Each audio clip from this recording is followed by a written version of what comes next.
Welcome back, everyone. This is All the Wealth. If you are new here, welcome. This is our wealth building channel. I am Mical Jeanlys-White, the founder and CEO of Wealth More. And with me today is our amazing portfolio strategist, Matthew Levy. Thank you, Mical. Matthew, Happy to be here. I'm so excited, guys, for this episode. Matthew is our amazing portfolio strategist. If you are a member of Wealth More and you invest with us, you know that we have 4 different managed portfolios, and Matt here is the mastermind behind them. But today, we wanted to get into what happened. You probably all are familiar with DeepSeek, and you're probably all a little bit nervous of like, what is it? And how is it impacting my money? So we're going to talk about what DeepSeek is, how it's completely reshaping the market, why the S&P doesn't really give you the protection you need or the diversification you need. Then we're going to go into a little bit of like this whole idea of like self-directed and robos, and you guys are probably feeling a little disappointed right now. And then Matthew and I are going to get into like how we manage diversification in the Wealthmore portfolios so that you're not out here shocked when things like DeepSeek happen. So let's get into it. So Matthew, tell us, what is DeepSeek? Yeah, I mean, it was all over the news last week. You couldn't really avoid it. DeepSeek AI, it basically like all these AI programs that have been coming out from Google and Microsoft and OpenAI. OpenAI was the first big one that kind of came out. DeepSeek is just like another one of those. The difference is DeepSeek was developed by a Chinese firm, and they did it at a way cheaper cost than kind of what OpenAI and these big behemoths have been Yeah, doing. It was actually it was a side project from a Chinese firm. They only spent like $5.6 million to yeah. get this thing going, and that shocking low number basically set the whole market spinning because everyone was assuming to get these things going properly, you needed billions of dollars. So Yeah. the And market has to frankly, adjust. so for those of you guys who are not familiar with AI, AI is artificial intelligence. You may see things popping up like these fake videos that you might see in your social media channels. You might be in a workplace that has started to adopt AI. You might be a little bit of like, I have no idea what this is and what it means. But to Matthew's point, some of the big AI, and they're sort of referred to as large language models, took billions of dollars to build. ChatGPT, which a lot of you might be familiar with, took about $6 billion to build. So now we have DeepSeek coming in at like 6 million with an M versus 6 billion. Score, I like to And say, score one for the little guy, right? absolutely, right? And you guys may have heard a lot about data centers and how, you know, we need more chips for AI. We need more data centers. We need more energy to power these large language models, which frankly are meant to kind of like function like a superhuman almost, right? And then you have this little tiny side project, call it a side hustle if you want, in China that takes 2 months, about 6 million bucks. I think they had about 70 engineers on it, and they built the equivalent of the $6 billion behemoth. And Yeah, it and the sent the market wild. yeah, and the other thing that was interesting is despite that budget, like it wasn't like a inferior model by any means. It scored quite similar to those big guys. But yeah, the markets took Yeah. notice for sure. The markets plunged, right? Yeah, so like the biggest hit was probably, I mean, it was Nvidia. You can't really get any bigger than that. They are pretty heavily dependent, or they've been riding this AI wave for quite a while, and they lost 17% in a single day, which, you know, normal for really high growth tech companies, but the dollar amount was about $593 billion that they lost in a Yeah. single day. That's larger than the entire company of MasterCard. It just disappears overnight.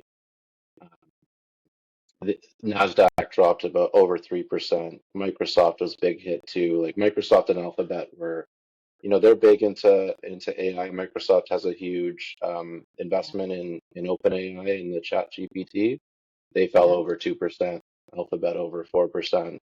Um, the whole semiconductor index basically tanked Yeah. almost 10% in the same day. Yeah. So it And was a it's shock huge, right? I mean, I think I've mentioned this before, like my boys are investors and they are long Nvidia. And Yeah, so they certainly like came home and were like, what is going on? But I think but probably all of us are long Nvidia, right? Like it's in not one way or unusual, another, right? yeah, And a lot of us invest in the big tech stocks, right? You mentioned Alphabet, which is Google, Apple, even Facebook has investments into AI, Microsoft, and those are household names, right? I mean, there are over 5,000 equities out there, but most people probably can rattle off 10 or 20. And it tends to be the stuff that you guys use, right? So it's not uncommon, but it's also not diversification. for sure. And some interesting side companies kind of sold off too, like energy companies, Constellation Energy, for example, which is a nuclear energy company. They were kind of expected to power all of these data centers that were going to be needed for all this Yeah, huge AI investment. But if all of a sudden you need a fraction of what you thought you needed in terms of power, then you don't need the energy source. So Constellation yeah, Energy dropped 17% on the day too. So yeah. for And sure, it's and for our household, it feels like a double whammy because my hubby works for Constellation. So, of course. I didn't, and to be clear, I didn't know that before I mentioned it. but trust me, NVIDIA, Constellation, they were all conversation pieces and have been for the last few weeks.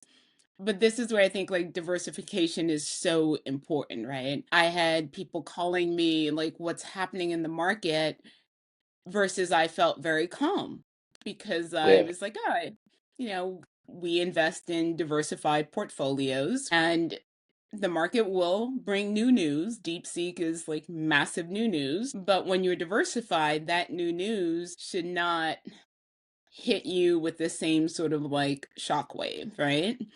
And for sure. If also when you're, you I was just going to say, if you're properly diversified, then yes, for sure. exactly. Whereas I had family members calling me like because they've sort of believed they can DIY it despite all of my telling them it's really hard to be Matthew. Everyone can do it yourself until there's a market correction, and then it becomes tough. That's the reality of the market. It's like anything, like gambling or sports or anything like that. If it's going well, it's easy, but as soon as something knocks you off, it starts to get a lot more challenging. You have to really know what Exactly. you're doing. You got it. And sadly, in the world of investing, we're probably one of the few places where we tell the average American you should be both the patient and the doctor. And Yeah, it's not by accident, right? Like we have said wealth advice is for the richest of people, and they get access to portfolio strategists like Matthew. And we have said, hey, come to us if you have $500,000 or more, and we'll give you sort of like the red carpet treatment. And we sold Americans pretty much like a bad bill of goods. We sold them a lie that, you can just go ahead and do this in a self-directed account and figure it out, or that you can just buy the S&P 500, right? I don't know how many times I've heard someone on TV tell folks just buy the S&P 500. And every yeah. time I hear it, I am like, fire that person, And right? like 10 or 15 years ago, that might have been an okay advice because it was more properly diversified. There's always been issues with concentration, but right now the concentration in the S&P 500, it's starting to get a little bit crazy almost for the everyday Yeah, investor. When you look at the top few companies making up. So Microsoft, Apple, and Nvidia, the three we've been talking about, those yeah, three alone make up more than 20% of the S&P 500. So Exactly. you're not exactly hugely diversified if you're in those three companies or 20% and they're all in the similar industry as well, right? So Yeah. it's not quite what it used to be, but it goes through cycles like this. So hopefully this one doesn't end like the last one did in 2000, Yeah. but it's sort of similar concentration level. Matthew, can you tell folks like what the S&P 500 is? Yeah, I feel like it's become like a buzzword in the investing industry where we just kind of throw it around, but people don't know like what makes up what it is or even sort of what's in it. They've just kind of maybe been blindly like, okay, it's an index, it has a lot, so it must be diversified. Yeah, for sure. It is an index fund. The S&P 500 generally covers the largest 500 US companies that are publicly traded. Now, they're not every large company is going to be in the S&P 500. There's some criteria to get in. And the biggest thing that I think people miss about the S&P is that it's market cap weighted. It's not an equal weight. So Yeah, you own 500 companies, which would be more than enough diversification. But they're not each company is 0.2% of the yeah, index, right? Um, exactly. the it's based on their market cap. So the big behemoths of investing, the Apples, the Yeah, Nvidia, the Amazon, they have an outsized weight on the index itself. So yeah, the yeah, biggest stock, the top 10 right now are about 37% of the index itself. So diversified, I would argue that it's a properly diversified investment at this point. It's kind of yeah, all these huge yeah, companies have such an outsized effect on the returns. exactly. And I sort of was thinking about like what's a good everyday analogy to help people understand sort of like an index and the weight and how like a few companies can sort of have this massive impact. And ingredients came to mind for me. Like if you're baking, let's say a cake, the biggest ingredient in a cake is going to be the flour.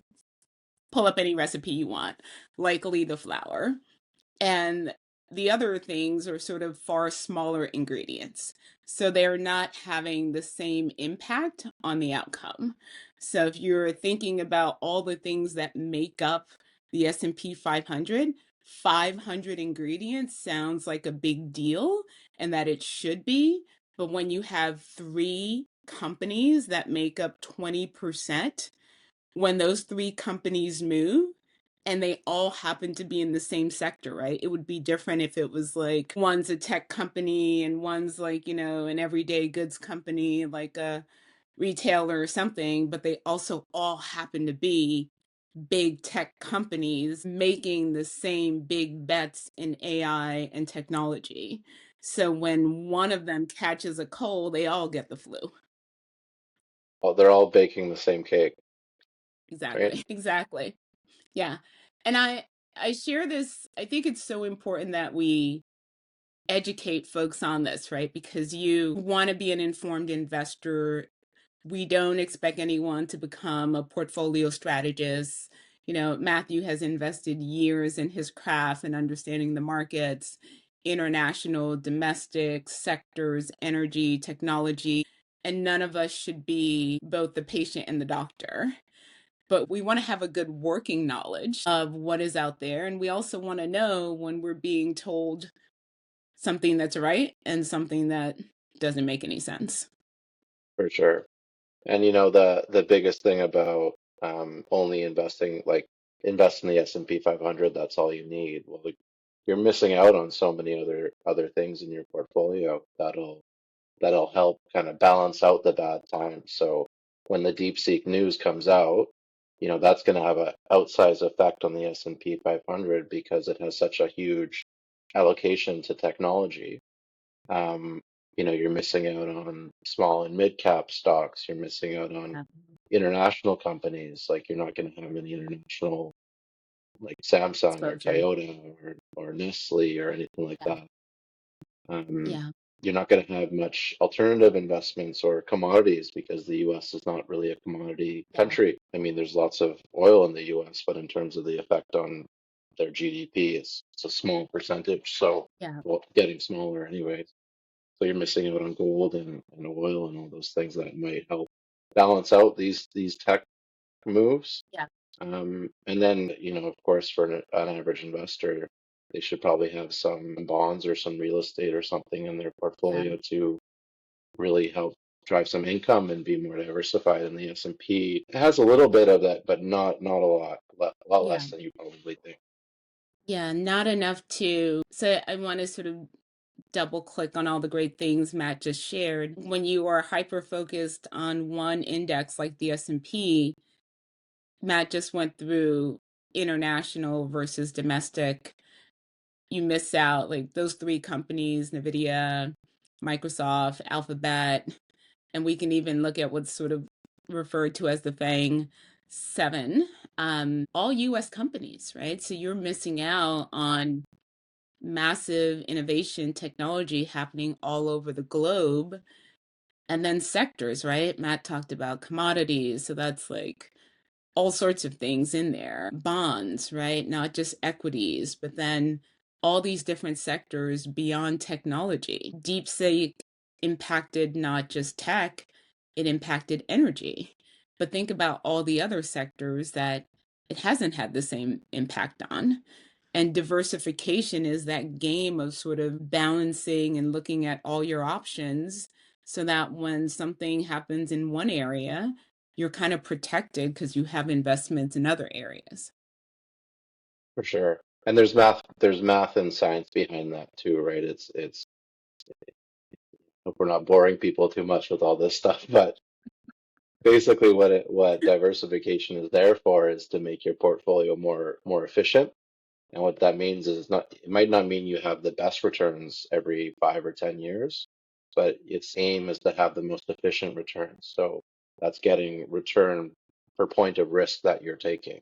And if you Yeah, if you have the exposure to the internationals and the commodities and the, et cetera, not just the tech sector, then your portfolio becomes more efficient as a whole. And over time, that really helps benefit you and helps you meet your goals as well, your long-term yeah, financial goals. yeah. And we, Matt, as I mentioned, is our portfolio strategist. We look at our portfolios every month. For those of you that are Wealthmore members, you receive our All the Wealth newsletter where we sort of double click on one portfolio every month. But that is the job of diversification and working with the firm that is pretty much doing the work for you so that you're not outside of your day job looking to be a CFA and keep track of both the US markets, the global markets, the sectors. Like, as I said, you should not be It's both the patient and the doctor. it's not for everyone. I'll say that much for sure. No, I mean, I'm a numbers geek, so I love our portfolio review meetings because I'm always like, Yeah, well, why to do this or why to do that? And we'll sort of double click in different sectors and play around with that balance of risks and efficiency. But, these are our team, these are trained folks who have invested decades to kind of perfect their craft and ideally make it accessible to our members so that, you guys can see the impacts, but it goes back to sort of like the idea of putting all your eggs in one basket. You don't want that, and you don't want all your eggs to be tech eggs. Wow, we're talking food today a lot. yeah, I'm getting hungry. Right? We're talking cakes Uh, and ingredients, but it's something that people can relate to, and that's something we always want to do is to make sure this is relatable because you guys will get more interested and involved in it the more you feel like, hey, I get what they're talking about and I can sort of, find an everyday example that makes sense to me. well, I mean, the Super Bowl's this weekend, so we could easily say the same thing. It's like you don't want a team full of quarterbacks, right? You'll have a few quarterbacks on your team and one main one, and you'll have an offensive line and running backs and Yeah. things like that. So you don't want all your money is a good example for building a team, right? You don't want all your money in just a quarterback or just a running back. You got to pay Yeah. everyone to make sure that your team does the best, Matthew dared to bring up the Super Bowl, so go birds. Good luck. This segment Yeah. this segment could turn into a whole football segment right now. Yes, Yeah, go no problem. birds, go birds, go birds. I feel like I have to knock on wood because I'm also super superstitious about the birds. Oh, you But guys are gonna Matt, have a fun weekend out there for sure. I am so excited. Like I can't wait for it. But it's exactly to that point, right? You cannot expect sort of just one strategy to work and that, one person can carry a whole team, and you can't expect sort of one stock or two or three of the same stock to deliver for you and not have some risks of like bad news. And we're not looking for any bad news for our birds. As long as everyone has fun, right? Exactly. No, as long as they bring the hardware home, Matthew. Yeah, yes, of course. Get the parade And started. yes, yes. But I do want to talk a little about self-directed and robos, right? Because as often as I hear, just buy the S&P, get an index fund, I do hear like, oh, just go and get a robo. And for those of you out there who are not familiar with robos, so the US market is roughly $54 trillion in assets under management. So that's all of our money. So if you have money in a 401k, if you have money in a pension, if you have stocks, it's referred to as assets under management. And that market is a $54 trillion market. And robos sort of started about 15 or so years ago. And the idea was that you could just automate this. You, as a investor, would not need the benefit of advice or someone like a Matthew looking at your portfolios, that we could just kind of automate this. And they sort of got a bit of steam and are now probably they're still less than 2% of that $54 trillion market.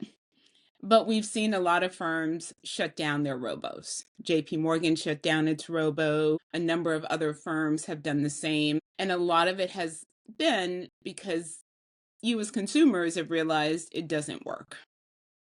Yeah. And you may have You know, been there, paying like, yeah, go ahead.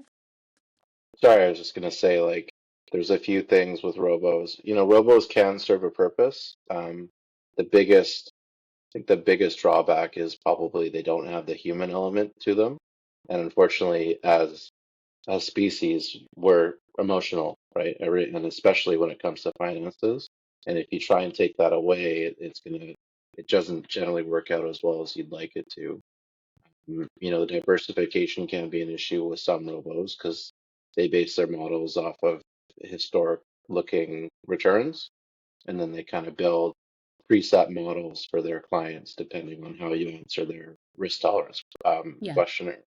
That is an issue in itself because people might answer a risk tolerance questionnaire different than what they actually feel or how they actually would yeah, and because they don't have that human side, if it ends up not being appropriate for what their true risk tolerance or their objectives are, it can really mess them up in a pullback or a bad time because they might just sell out of their portfolio at the worst time, something like that. So, I yeah, think maybe robos definitely have good intentions, and I think that there is a place for them maybe with people to get started and learn about investing. Their portfolios aren't, bad on the whole, but when you get to that next level and need that assistance and that yeah, human interaction that unfortunately people do need, that's when you kind of start to see the cracks in yeah, these models. yeah. It's a, I'm glad you mentioned people's sort of like risk appetite tolerance, right? Even within our own Wealthmore portfolio and our members, most of our members are in the balanced portfolio and our moderate growth portfolio. And we've had members that when they first sort of gave us feedback about their risk tolerance, they were like, oh, I want to be an aggressive.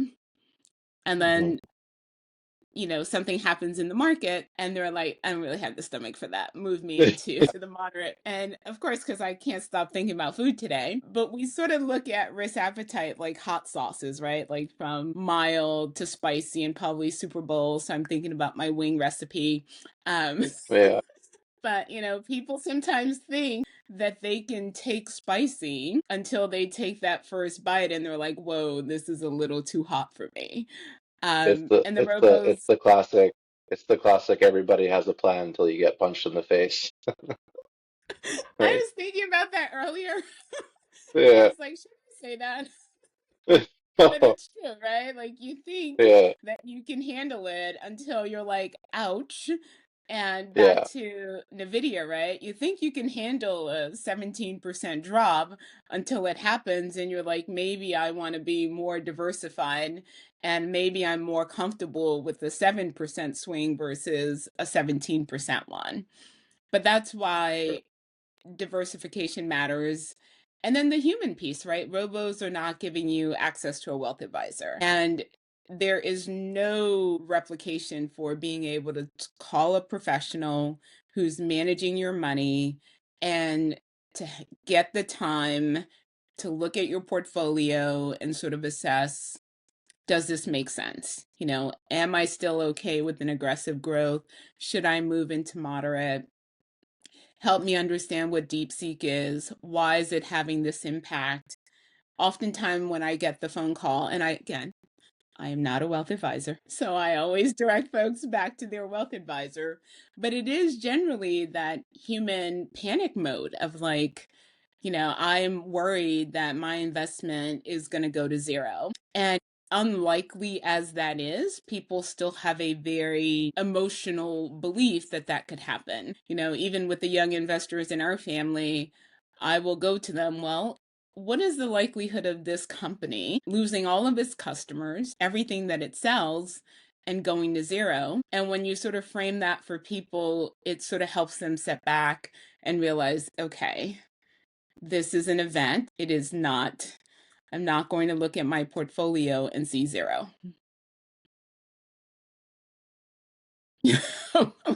Joking. I'm joking. But yeah, That's joking with it's you guys. no, it's with companies like this, they're making so much money, and the reality of investing is you're gonna have times where your portfolio is gonna be down. We don't know when that'll be. It's If we knew when it would be, I don't think either of us would be having this conversation right now. We'd be Yeah. out in the Bahamas enjoying, a nice drink Yeah. on the beach or something. So the reality is that market pullbacks do happen, and you just have to kind of prepare for them the best you can and build a proper portfolio that will suit your tolerance. And then it's just time. It's just time in the market. It's the best investors that I've seen throughout my career. They're the ones who didn't change their strategy. They just stuck with it through good times and bad times. And, Yeah. 1 year, you can have a bad year or bad 2 years, but if you wait 10, 20, 30 years, then you generally end up way ahead of the game for sure. Yeah, absolutely. It's certainly a long-term strategy. Information, having the conversations gives gives you that confidence of knowing like, okay, I understand the markets. I understand 2025 might do this, but the next X amount of years will likely do better. And we also have a wealth of historical data, which shows that over time, the markets have been some of the biggest wealth creators for the everyday person. It Yeah, has outperformed real estate, bonds, like it has done its job and it's helped a lot of us create wealth. yeah, and it doesn't need to be the 20 or 30. We've seen some very outsized returns the last couple of years. It doesn't actually need to be that high to create wealth over time. You need, most people between kind of 5 and 7%. If you put that into kind of a retirement calculator, that can generally be enough to get you where you need to be in retirement and meet all your goals. So, it depends on what you're trying to accomplish, but Yeah. that, the, take the risk that's appropriate for you, and you tend to and just be patient. That's really the biggest takeaway for Yeah. sure.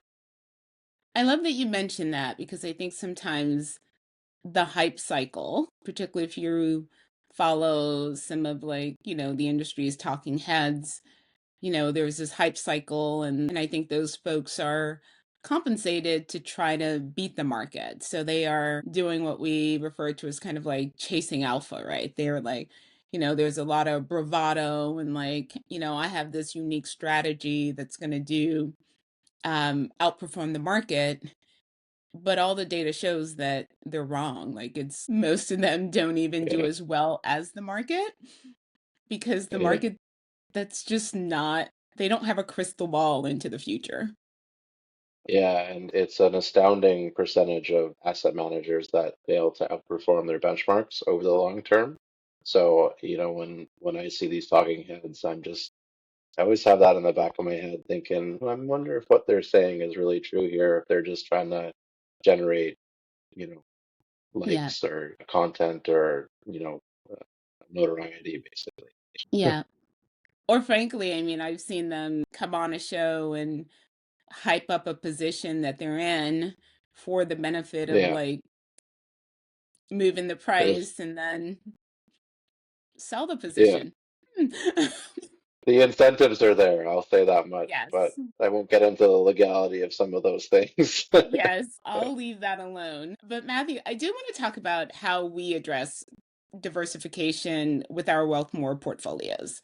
So, guys, we have four different Wealthmore portfolios. We have our conservative growth, balanced growth, moderate growth, and our aggressive growth portfolios. We certainly try to manage costs there by using a lot of low cost ETFs, but the sort of genius behind our portfolio strategy, I'll let Matthew sort of give you guys a little bit of context around how we approach the four different portfolios. Sure, yeah. The conservative portfolio we put together for those who don't have the stomach for stock market returns.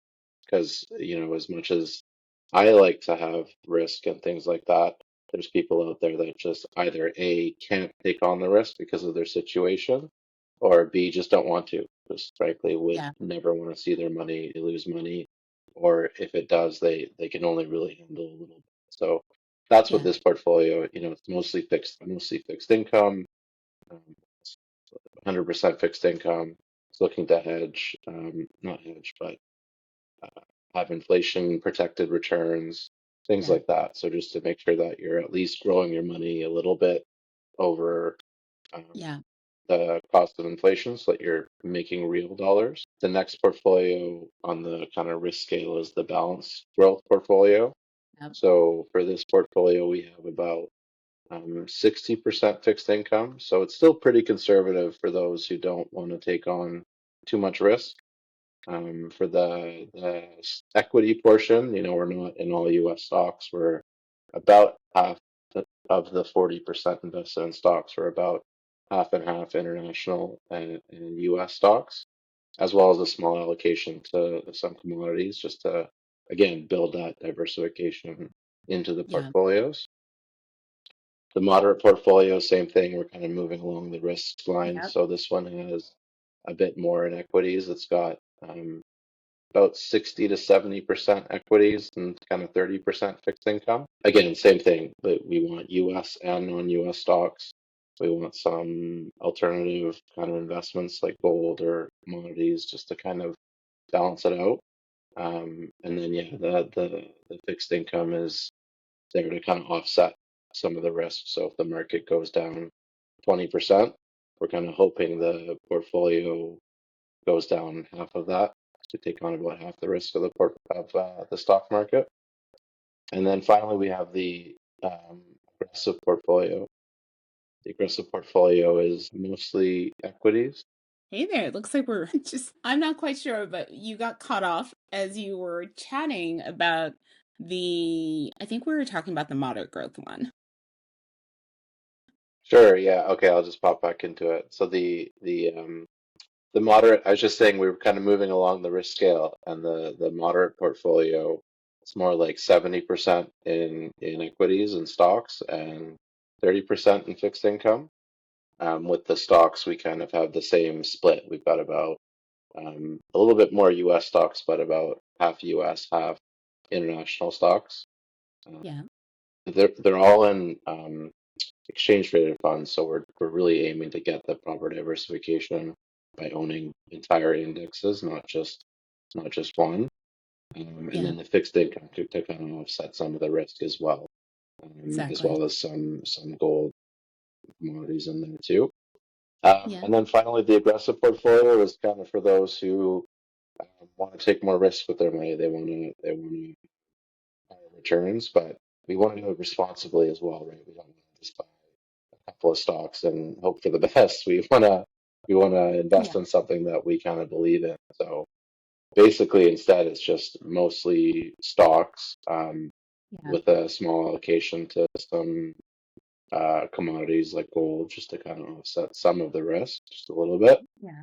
And then, yeah, we've got the U.S. stock exposure, international exposure. And we're trying to get kind of broad sector exposure as well. And yeah, again, we use this, we do this with exchange traded funds. We own probably 10 to 15 different ones just to make sure we have proper diversification across Yeah. many companies, not just the S&P 500 companies.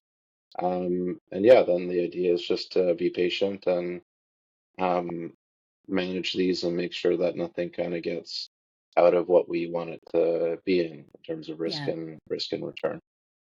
Yeah. And I would also add that we also look at the age of the investor. I do see that in our conservative growth one, it definitely favors some of our older investors who are near sort of getting into retirement because they have less years in which the market can sort of like stomach the ups and downs versus our younger investors. I definitely see them more in our moderate and our aggressive growth portfolios. But still, it certainly we have younger folks in conservative as well. It really is a function of, your risk appetite. So back to that, hot sauce example, like just how spicy Yeah, for can you sure. deal with sort of like the ups and downs? Um, Yeah. but I think And it's so that's actually important. it's a good example. It's a good example because when you break down risk tolerance, it comes down to your willingness and your ability to take risks. So as you get older, your ability actually decreases. Like you mentioned, you don't have as many years. So with hot sauce, as you get older, maybe you can't handle as spicy as you used to for different reasons Yeah. than when you were younger. But that's the same thing. It's your willingness and your ability to take risks. Those are um, Yeah. correlated for sure, but definitely important in terms of which portfolio you should be into. Yeah.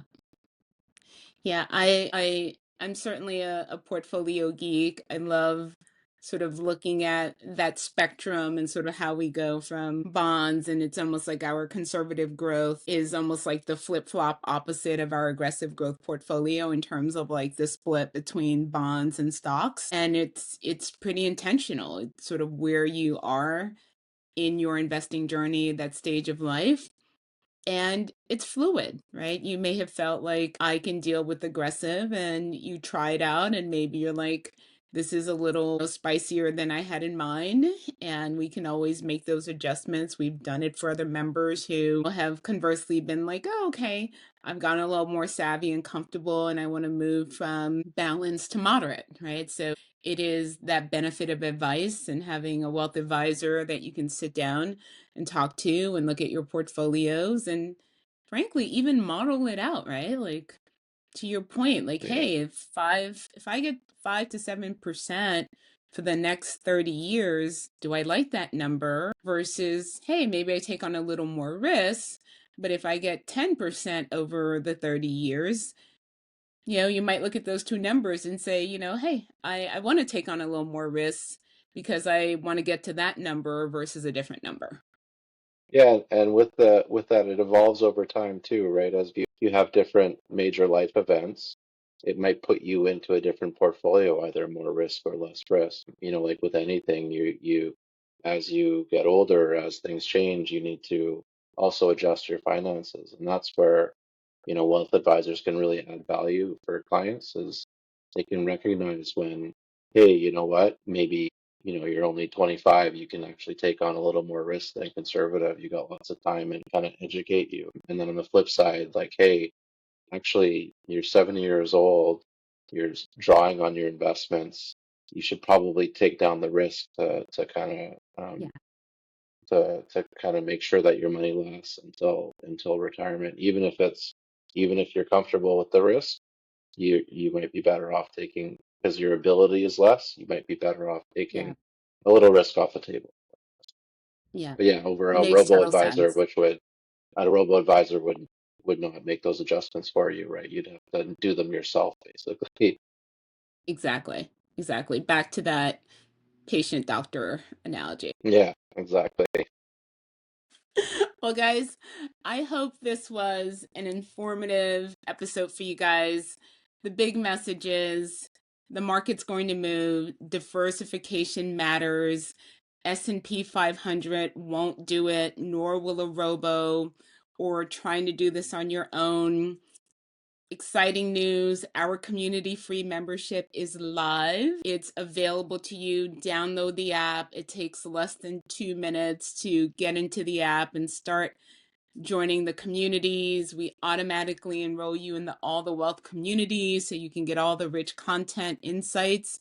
All of our communities are led by our wealth advisors. And of course, you can invest. We have our two different investment plans, Invest Plus, which is $300 annually, and our premium advice plan, which is $1,500, which gives you even more benefits, one-on-one with a wealth advisor and all these different simulations so you can sort of model out the future using some of our tools and the benefit of our wealth advisors. It's always a pleasure to come on here and talk about money and building wealth. We love our wealthy community. We will see you for our next episode. Drop in the comments, subscribe to the channel, download the app, give us your comments, thoughts, tell us what you'd like us to talk about next. Until next time, stay wealthy.